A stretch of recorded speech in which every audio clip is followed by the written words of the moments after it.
certain things in their life. Some of you growing up, you wish maybe you're thinking about Father's Day today, and maybe you're thinking about the father you had or you didn't have, and you kind of wish in your life that, your father was a little more dialed into your life. How would life be different had, Dad been dialed up in your life? Or maybe Mom dialed down a little bit because maybe she tend to be overbearing or controlling or critical, and maybe a little bit less of Mom would have been nice, and maybe more of Dad, or maybe vice versa. Or how about God? Some of you grew up in a Christian home, so God was really turned up loud. Man, there was no doubt. I'm from a Christian home. God is involved. We talk about God. But some of you are here today, you wish that in some of the biggest decisions you made in life, maybe some of your greatest regrets, you look back and how things would be different had God been dialed up in your home. And there would have been more of God dialed up in your home. How would life be different? Or how about in your relationship with other people? There might be some people in your past you wish had been dialed down. The neighbor, your mother's boyfriend, somebody in your life who, you wish would have been dialed down just a little bit. See, we as parents, you can't go back and remix the past. But as parents, as fathers, our hands are on the dial. We've been given the opportunity and the responsibility to dial up and dial out certain things. And I just want to comment on the people around our children when they're not at home. You see, a lot of times middle school is those years where the influence of around our children is so important. Middle school, those years where you're trying to find acceptance from anybody and everybody. And it's easy to just find yourself attracted to an influence that might not be so good. I felt those feelings when I was in middle school. I felt the pull of maybe some wrong people in my life that needed to be dialed down. But fortunately, I had a church. I had a youth group. I had a youth pastor who was dialed way up in my life. And that was the voice I heard. It was such great mentoring. And because of that, I laid a good foundation in my life. I didn't do a lot of things that I regret. And then I got into college. And, of course, college is a place where if you're not careful, if you're not guarded, if you don't have a good foundation of the Word, you can find yourself getting off track real easy. And I remember when I was at the University of Wisconsin, there in our city, there was a Assemblies of God church, and there was a youth pastor at that church who was dialed into my life. Not only was he a youth pastor, he was the Chi Alpha adult sponsor. Chi Alpha is like Campus Crusade for Christ. And he was a man who made a great influence in my life. And Rick, before I ever met you, I met your brother Dan. I didn't even know you existed, but I knew your brother Dan. He was that Chi Alpha representative, and early on, he saw something in my life. I hadn't responded to the call of God yet. I was going in a whole different direction. But he saw something in my life, and he made a commitment. He said, every Tuesday, I'll come to your dorm room at 6:30 in the morning and pray with you. So for about a year, your brother Dan came to my dorm. I don't think they'd let them do that anymore, with all the crazy stuff happening. But he'd come to my dorm room 6:30 every Tuesday, and we'd pray. And in my second year there, I finally surrendered to the will of the Lord. And I said, God, I want your plan, not my plan. A great influence. My mom and dad were hundreds of miles away, or a long distance away. See, it's important who we're dialed into, even outside the home. And parents, and the sooner you get started with dialing in the right people and dialing out the wrong people, the more influence you will have in the future in their lives. So I encourage you, take a look at these 3 questions. Look at your parenting. Look at your fathering. Am I dialing in some people that, I shouldn't be? I think of other adult people that were dialed into my children's lives as we raised our family. Their Aunt Robin would be my sister-in-law. She was one of those people that my girls were dialed into. And sometimes, because the truth is, parents, your kids will not always be able to come to you. They will find other people. As much as that may offend you or kind of rub you the wrong way, there needs to be other people, a youth pastor, an adult leader whom they can go to. And I'd get offended by that every once in a while because, I'd hear my girls, they talk to Robin about something, their Aunt Robin, who she's a great woman of God, so we were glad for it. But, I'd be like, come on, you're talking to her about that, so why can't you come to your dad? I'm the one who's made the big investment in your life, and you're going and talking to her. But I was so grateful that there was the Aunt Robin in their lives where they could come and they could talk to. So it's important, parents, as we deal with this first question, who do I need to continue to dial into their lives, and who do I need to be influential in dialing out of their life? There'll come a time where, your ability to manage that is going to be more limited. So while you have the chance, while they're young, while you still have influence in their life, make sure you're dialing in the right kind of people, and then you're dialing out the other people. Thing is, we have our hand on that dial. We're doing it, whether we're doing it intentionally, maybe we're doing it out of ignorance, we don't even know, but your hand is on that dial. So how are you dealing with people outside the home? I'm going to tag team now to my father-in-law, Dave. He's going to talk about the dial that's about that relationship with God. What are you doing to advance the relationship with the Heavenly Father? Here you go, Dave. Thank you. Thank you. I want to do it 3 ways today. 1, I want to do it with Scripture. 2, I want to do it with illustration. And 3, I want to do it with application. Scriptures first. Ephesians chapter 6. It reads like this: Children, obey your parents in the Lord, for this is right. Honor your father and mother, which is the first commandment with a promise, that it may go well with you and that you may enjoy long life on the earth. Fathers, do not exasperate your children. Instead, bring them up in the training and the instruction of the Lord. Finally, at verse 10, be strong in the Lord and in his mighty power. Put on the full armor of God so that you can take your stand against the devil's schemes. For our struggle is not against flesh and blood, but against the rulers, against the authorities, against the powers of this dark world, and against the spiritual forces of evil in the heavenly realms. Therefore, put on the full armor of God, so that when the day of evil comes, you may be able to stand your ground.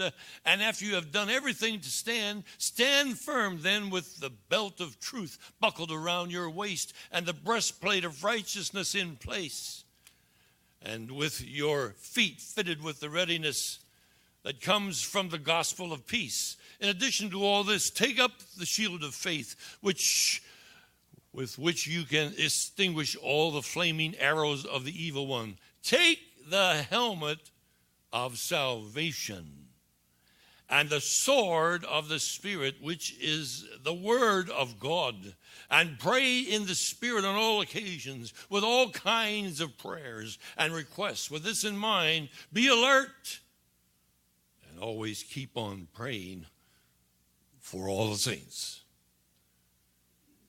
The Scriptures. Fascinating Scriptures. Now for the illustration.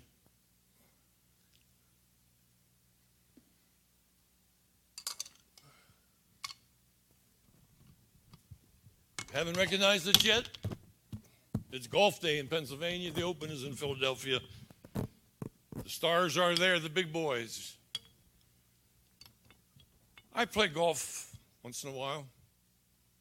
I learned early, about 17, when I got my first lesson by just watching. That was my lesson. I found 14 clubs in the bag. You're allowed 14. This is only 3. I didn't bring all 14 because my time is limited. You realize you hit the ball hundreds of yards with this big club. Okay? But sometimes you get close to the green, you can't use this. It'd go way down the fairway, so you get out another club that can hit it just maybe 100 yards. And then when you get on the green, you can't use this because you have to use another club that takes hours and hours of learning how to use it. It's so different to be able to put this on the green and to hit the ball with that. Take this and try to hit it at 100 yards. That's interesting. And then get the big club out and see what you can do. Oh, this is great. I mean, when you want to learn, you have to learn how to do things automatically. That's the problem with golf. You forget. The teacher tells you, you have to stand with your feet apart. You have to put your head certain place. You have to put your arms out. When you go up here, put this at an angle, but keep this arm straight. Keep your head, and all of a sudden you got to. And when you finally put the ball there, and the guy says, "Go ahead and swing," you hit it, but you only do one thing right.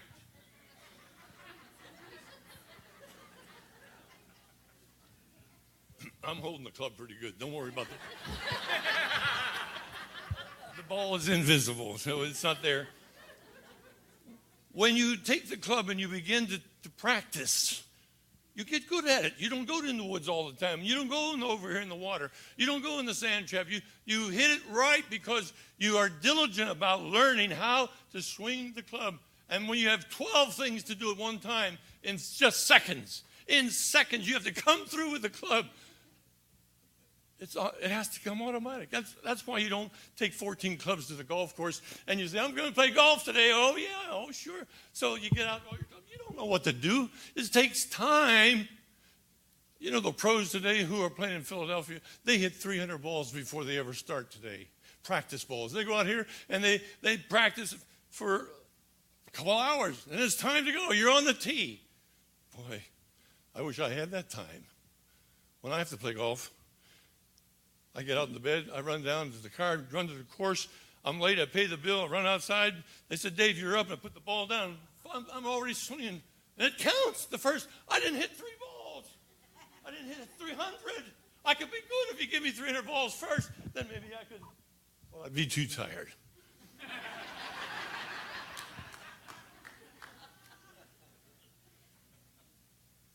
Learning how to do things automatic is important.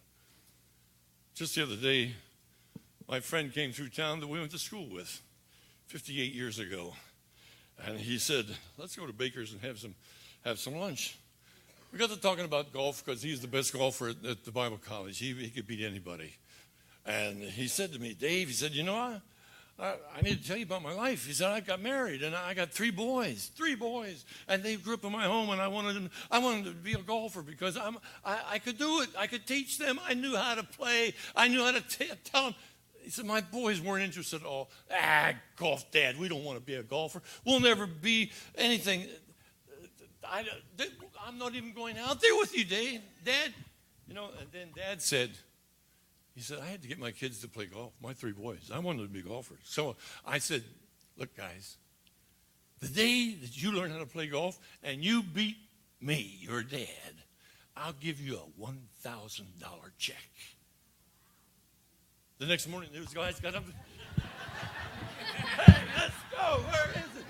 Let's do it, man. Dad's going to give us $1,000. Come on, $1,000. Wow."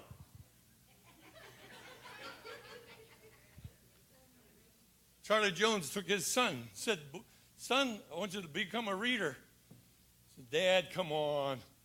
He said, "If you read 100 books and give me a book report on all 100, I'll buy you a convertible Jaguar XKE. And that son said, "Dad, I'm taking you up on that." He read 100 books. He got the XKE. I was able to see it one day when they drove it by me, that big car. Somebody had influenced their life. I went to their store not too long ago, and I talked to that same guy that got the XKE. And you know what he's doing?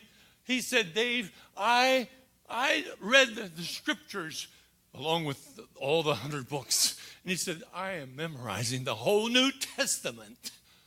Pick up chapter and I'll give it to you right here in the store." I said, "There's people around here." So I don't care. I said, "Philippians for the 4th chapter. Lay it on me. I know some about it." He rattled it all off. I said, Judy, come here. This guy's quoting the whole New Testament.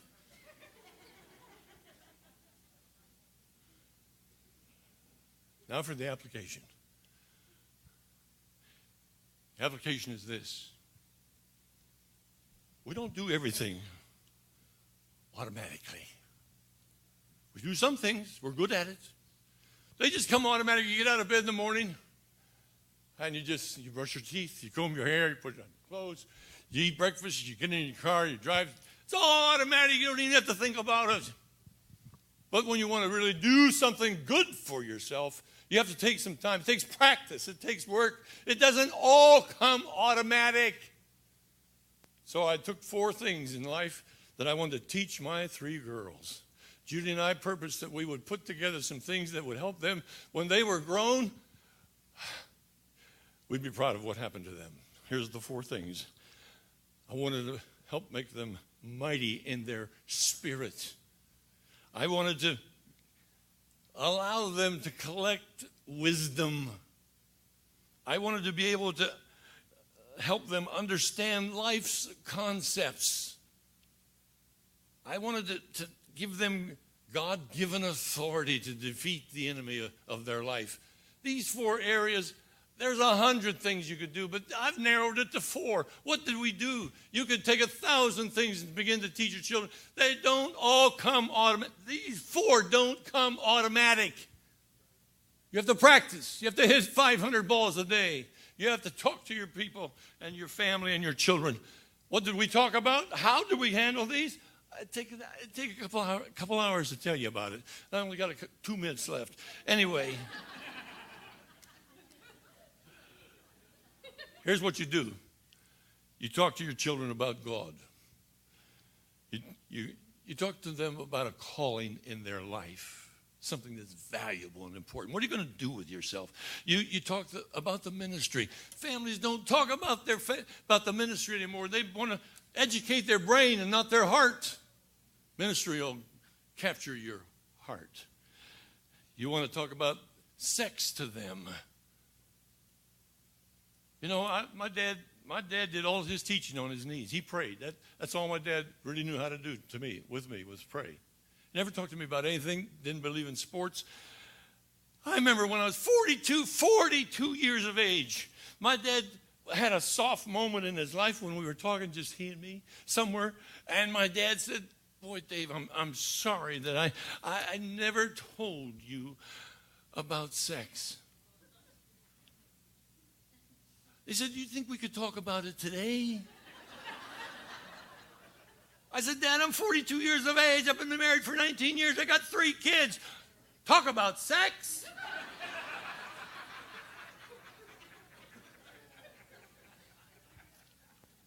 You got to talk about money. You talk about unequally yoked.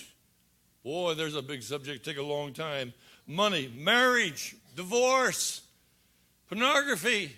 Why do all these things? Because the church is responsible to get dads ready to take care of their kids. Dads, you know what's happening in America? I went to New England states about a month ago, New Hampshire and Vermont. Everybody told me, "Dave, you're not going to believe it, but our states are now only 2% going to church." I didn't worry about that. I thought, what about Maine? What about Connecticut? What about New York? Where are we in America? 2%? Couldn't be. That's Europe. And then I thought, we're exaggerating when we say, hey, we got 80 million people going to church in America. No, then somebody said, yeah, it's only 50. Did you know it just came out this month? The new report. In America, only 7% go to church. That's 22 million people. 22 million. There's 322 million people in America. 22 go to church. 300 don't go to church. Don't serve the Lord. They are in decline. That's what put the church in decline. Our church is booming. That's why we're here. That's why you're here. But the rest, you can look at the evangelical movement. And I tell you something, the church is in decline. Travel with me for a month and I'll show you where the world is in church. America is needing dads that will grow up and give to their children the Bible, the illustration, and the application. Thank you.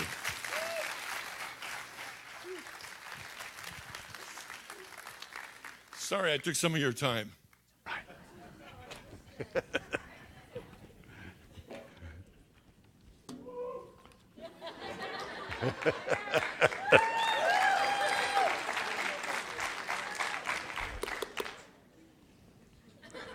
Good morning. It's a joy to be in one of the finest churches in America this morning. I am so blessed to be back here. I had the joy of being here a couple months ago. It's a fantastic privilege to be back. We have listened to two all-star fathers here in the last few moments. If there is a Father Hall of Fame someday, these two guys are going in first ballot, both of them. And a real joy to share the pulpit with you. I am a blessed man. My father lives 1 mile down the road from me. I watch over him like a hawk. He needs it. He thought he could still mow and ran the mower right into the raised garden beds, destroyed the steering on the tractor. He's not mowing anymore. But my dad is an awesome man of God. I love him to death. He became a preacher at age 42, went into the ministry. I was already a junior in high school when my father went into the ministry. His first year that he pastored, he went away to general council, to the church minister meeting. He went away. And you'll never guess who he put in charge of the church for 2 weeks. His boy. Junior in high school, asked me to speak. 2 morning services, the Sunday night services. Why did he do that? Well, you could say, well, he really trusted you, Rick. And I think there was some of that there, but years later I look back and say it might have been a budgetary matter. Let's see, who can we afford? I think we can afford my son. I don't have to pay him a thing. We can afford him. So how did I do in all those services? Oh, not good, not good. I feel bad for the people who sat through those messages. Too many notes, bad eye contact, clutching the podium. First service was quite a surprise. In our church, we had 3 pianists. My mom was pianist number 1. She, of course, is gone because she's with Dad. We have a backup pianist number 2. She's not there. And then I know we have 1 more ace. We have a 3rd pianist, and she's not there. So I am to lead the singing and do the message, and we have no pianists. And so, young man, full of faith, I just said, is there anybody here with hidden talents that we're not aware of? You know, if you're a lawyer in court, you always know what the answer to the question is going to be before you ask the question. No surprises in the courtroom. Does anybody here have a hidden talent? And a lady stood up in the back of our church. Took her about 3 minutes to stand up. Slowly made her way to the platform, had one of the craziest piano styles I've ever heard in my life. And she had to do a da-da at the end of every phrase. So we sang and we stopped for the da-da, and we sang and we stopped for the next da-da. Last service, we had a missionary from Mexico. My father said, Rick, I want you to be in charge. You don't have to preach. Just take care of the missionary. And so the missionary came, and oh, he was good. I'm telling you, I was convinced he was reaching all of Latin America by himself. He was just fabulous. And he got to the end of his message. He said, somebody here has a guitar. And that could be used in Mexico. And I need a guitar. And I'm thinking, Dad's got a guitar. Never see him use them. I ought to give him Dad's guitar. And then I thought better of it. It's my dad's guitar. I can't give away my dad's guitar. Dear friend, you should have heard the closing prayer. Oh God, somebody's got a guitar. It's sitting in the corner of their living room. Yeah. It's just collecting dust. It could be used in Mexico. Oh, man. He said, amen. I'm out the door. I'm over to the parsonage. I grab the guitar. And I take it back. I take it to Mexico. Dad came home from general counsel, maybe 2 weeks later, and one day he did this. Anybody seen my guitar? This is the big moment. I'd anticipated the moment. I knew how it would go. I would say, Dad, I gave your guitar to the missionaries in Mexico. My father would say, Rick, you are such a spiritually sensitive young man. I just knew that's how it would go. So I did my part, but my father didn't do his part. He didn't say, you're such a spiritually sensitive young man. I just told my story. He said, Rick, are you aware of what 2 Samuel 24:24 says? I said, no, I'm not. He says, it says, I will not offer unto God anything which costs me nothing. Do you understand what that means? I said, I think it means I'm not supposed to give away other people's stuff.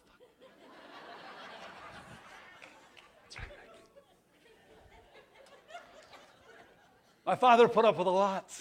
He put up with a lot, okay? I'm crazy about my father. He was madly in love with Jesus. He was madly in love with his wife. And 6 kids were the winners because of it. 3 are in full-time ministry today. Today, my question is, what am I doing to enhance my child's relationship with me? Dad, I'm going to start you off with a rather somber question after some rather lighthearted laughter. Here we go with the big question. Question number 1, Dad, someday they're going to have to put something on your tombstone. What are they going to put on your tombstone? What is it going to be? What are they going to say? They're going to have to put something. And I'll tell you, Dad, how you're living your life today has everything to do with what they're going to put on your tombstone someday. I don't really care to have them put on my tombstone. I wish I could have done one more seminar. I wish I could have increased business 10%. That's not what I want to go on my tombstone. What's going to go on yours is being determined by how you live your life today. One of the things I love about Jesus is he doesn't have a tombstone. There is no tombstone. We don't go to the tombstone of Jesus. Okay, but there's some awesome things said about him that I think are great words for us as fathers. 2 of my favorite comments on the life of Jesus. One is Matthew 11:19, and he was simply called a friend of sinners. What a great little phrase, a friend of sinners. In John 15, he's talking to the disciples the night before he died. And he said so many fantastic things, but one of them, he said, I do not call you servants, but I've called you friends. Not servants, but friends. Here he is, the Lord of the universe. The one who spoke the word and the worlds were formed, looking at them and saying, I don't call you servants, you're not subordinates, you're not associates, you're friends. You're friends. Fathers, I want you to be an awesome friend to your children. One of the things I do with businesses, I help them with their core values. I help them with their service standards. I help them with things like developing a mission statement. It's very important. Mission statements like a true north. What is it that we really believe? At the core, who are we? Fathers, I'm going to challenge you to have your own personal missions statement. A mission statement for a dad. Maybe something like this. I will welcome into the world and love, honor, and nurture and empower the children that God places in my life. How's that for a mission statement for you, Father? A personal mission statement for you and your role on this planet and your role as a father. I've been an admirer of Barbara Bush, and let me give you a little word that she said about family. She said, your success as a family, our success as a society, depends not on what happens in the White House, but what happens inside your house. Isn't that fantastic? Our whole success as a society depends on what happens inside your house. Dad, how do you view work and how do you view home? Sadly, here's how many fathers view work and home. Work is a place to contribute. It's a place that taps their creativity. It's a place where they get to be fully engaged all through the day and make things happen. Sadly, many of them see home as a place to crash. And friends, if we're going to have the godly families that we need to have, home is not a place to crash. It's a place to invest. It's a place to build. It's a place to contribute. It's a place to energize. That's what home is. Today I want to share 4 keys on how to influence your children. Number one, recognize them. Recognize them. Let me ask you a question. If somebody compliments you by 10 o'clock in the morning, how does that feel? This is you when somebody hits you with a morning compliment.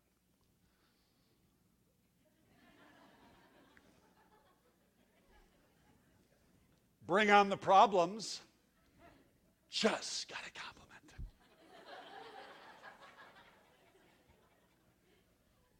Isn't it true? I mean, we just go all day. We are so motivated. That's all that we need. And we just go for just a good compliment.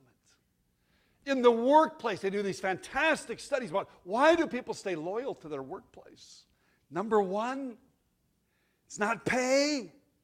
It's not benefits, not dynamic boss. Number one on the list is job recognition. It's number one. We're wired for that. Father, your children, they're father watchers. They're watching you all the time. And one of the things that they're so hoping for is that you see, that you recognize them. And you don't just think it, you say it. It's life-giving when you say it. Number 2, believe in them. Believe in them. A child's world is filled with people who don't believe in him. You send your little kindergarten guy or gal off to school. They get on the bus for the first time. They sit down by some stranger and they start talking. And the little buddy says, what are you going to do when you get big? And your child, 6 years old, says, I'm going to be the president of the United States. And their little friend goes, oh, get real. You're not going to be the president. What are you going to do? And here children are, age 6, and dreams begin to get squashed and destroyed in their lives. I have a speaker friend. He did an experiment. He went to a kindergarten class. He said, how many of you are artists? How many kids do you think responded to that question? Every one of them. Kindergarten, oh, we're artists. Yeah, I'm an artist. We're all artists. 3rd grade, not as many. 6th grade, not as many. Junior high, diminished to just a few. Senior high, he said, I found one who'd be willing to say I'm an artist. We start off with faith. We start off with belief. We start off with it, and it gets squished and destroyed in our life by people who don't see it and they don't believe it. Dad, you are the one that they're looking toward. You are the one to believe in them, to see things that nobody else sees. I want to take you back to when I was in 6th grade. When I was in 6th grade, I was a hurting child. Why? It's my father. He cut my hair. How many of you grew up in a household where either mom or dad cut your hair? Can I see your hands? Sorry.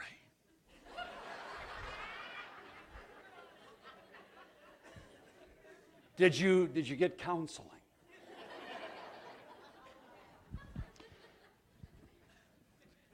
Dad didn't get any counseling. We never saw correspondence literature come into the house, 10 ways to cut your kid's hair. The closest my dad got to any training is he grew up on a farm. They raised sheep.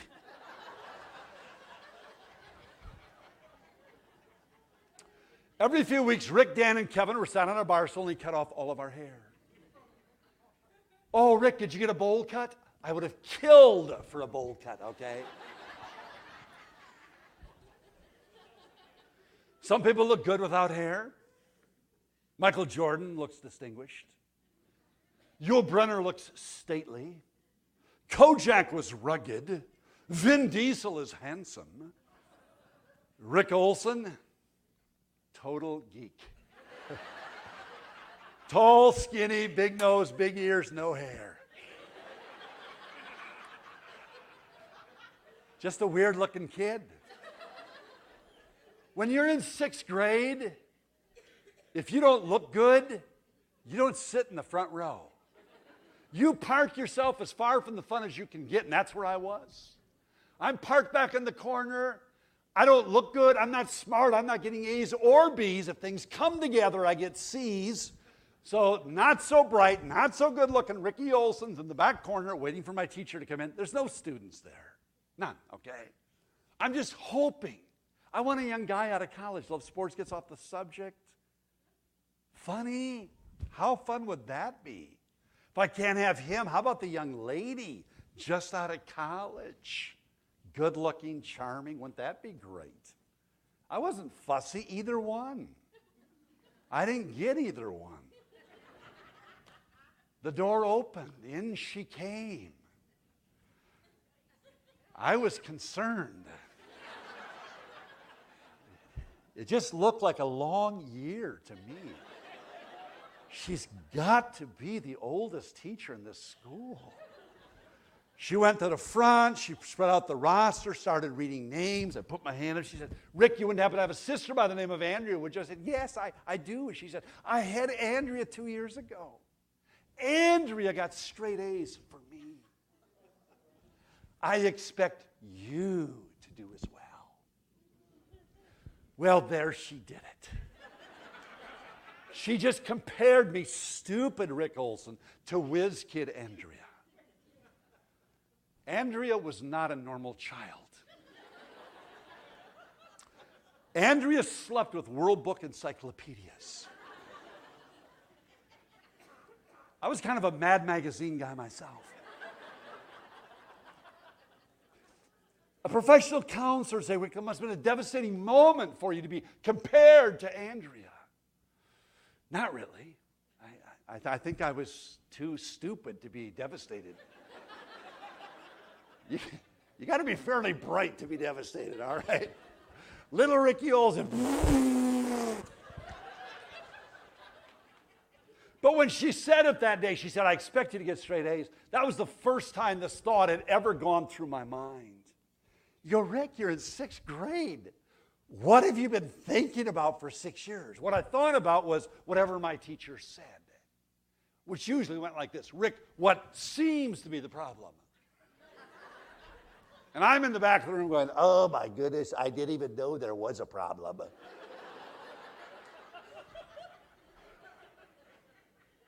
My teachers were brilliant at pointing out my flaws, deficiencies, shortcomings. I thought that's what teachers did. They told you how you screwed up. That's what a teacher does. And then this teacher didn't. She didn't talk to me about my shortcomings at all. I expect you to get straight A's. I believe in you, Rick Olson. She took an interest in me. And when the year is over, you are looking at the top dog in the 6th grade, okay? Not the most handsome lad, just a straight A student. When I finished college, I finished 3rd in my class. Upon graduation, I went back and found her. I said, Mrs. Gustafson, I'm done with my formal education. I just want you to know you are the best teacher I've ever had. Mentally and socially, everything changed in 6th grade. I'm big on recognition. I'm big on affirmation, but not because the surveys all tell us that's important. I'm big on it because it changed this boy's life. She saw something in me that nobody else saw and pulled it out. Fathers, believe in your children. Believe in them. Believe in them. You have to be their number one cheerleader in life. Believe in them. They need it. The world is filled with doubters all around them. They need you as a rock to believe in them, to see things they can't even see themselves.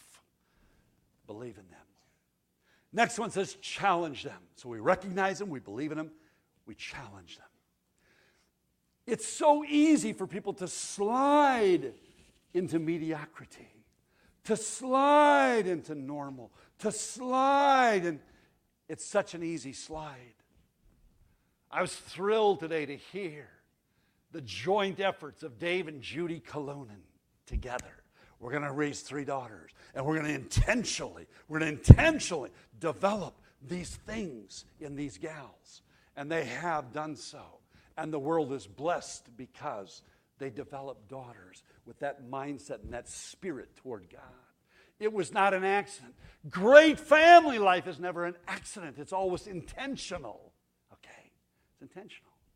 Fathers, challenge your kids. Challenge them to be great. I'm going to give you a very easy starting point for how to challenge your kids. Very easy starting point. Just 2 very simple questions. Try it this week. Saddle in next to one of them and ask these 2 questions. What are you working on? How can I help you? What are you working on? How can I help you? Dad, do that this week. What are you working on? How can I help you? Watch what transpires between you, father and child, as you do that. We're about to wrap up. I'm going to ask the worship team to come back. We're going to wrap up in just a moment or 2 here. But there are 4 keys that I wanted to share with you. Recognize them, believe in them, challenge them. 4th one, kind of a different thought. Might have never heard it in your life, but I'm going to try to put this thought deep into your mind. And the thought is, bring heroes home. Bring heroes home.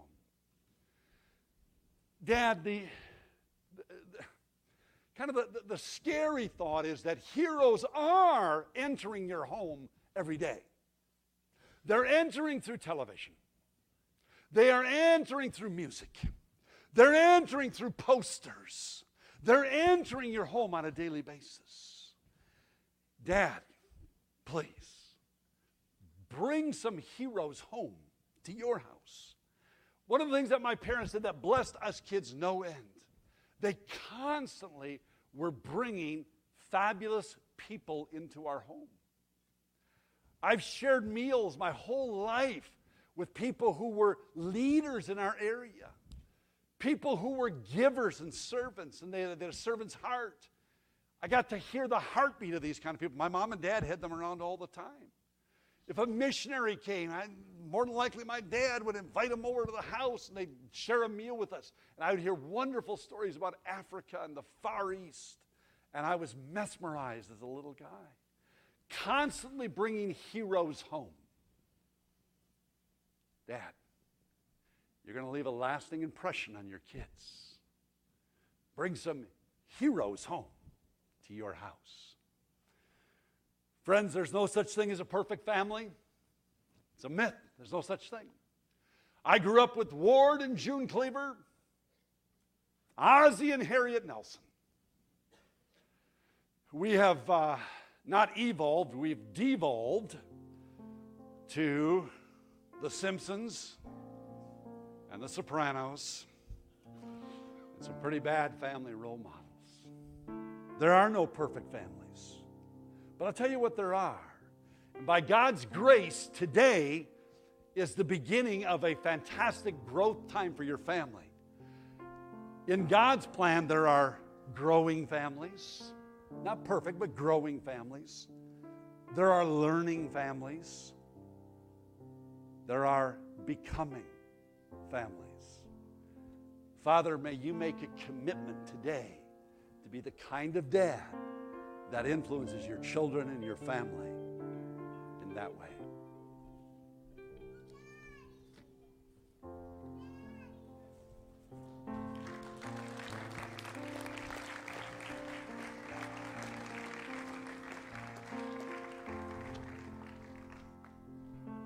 We heard 3 awesome messages today. fantastic it is to see how God works in their lives to work in our lives. I would like to invite all the fathers to come forward and all the soon-to-be fathers to come forward, please. As everybody's coming forward, I'd like to just make a few comments. I can drive around. We always look at our children and think that these are we're doing our best. And as going through the courageous part of it, it was just amazing to drive see. Around, catch them over there. It was amazing to see how I fell so short and in understanding some of the things in my life. But it changed me. It changed the way I see things and the way I react to my children. Gentlemen, take the opportunity every chance you get to talk to your kids, to be part of their lives. It's so important to make sure that you are in their lives as spiritual fathers. One of the key factors in the Courageous book tells us that God is not called Father because of us, but we are called Father because of Him. We are to be like Him. He has shown and set the example for us. And that's the direction we need to go. We need to make sure that we take the opportunity to say, I love you. And I'm extremely proud of you. And if I can find my other daughter, who's down here, I love you, and I am so proud of you. I'm going to take this opportunity to pray a prayer of blessing over all the gentlemen that are here, but also for those that are online, because we're on a live feed. And I'm going to ask everybody that's sitting here to please raise a hand and put it forward towards these men. And for those of you at home, do the same thing. Father God, I'd like to pray for a blessing upon all of my brothers, that they get the feeling from you and the knowledge from your book, from the Bible, of the things that need to be changed in our lives, the things that we need to be doing to be godly men, courageous men, to step out and do what is needed to be done, not caring what society says. How powerful it will be when our children grow up and we can look at them and say how proud you are that they are going after God 100%. Father, just give us the wisdom that we need to know what we need to say, and give us the time to spend with our children. Father, nothing is more important than spending time with you and also with our children, so that we may lead them to be spiritual followers of Jesus. In Jesus' name I pray. Thank you. Gentlemen, you can help yourself to the gifts that are on the table on your way out through, and have a great Father's Day. Enjoy your families.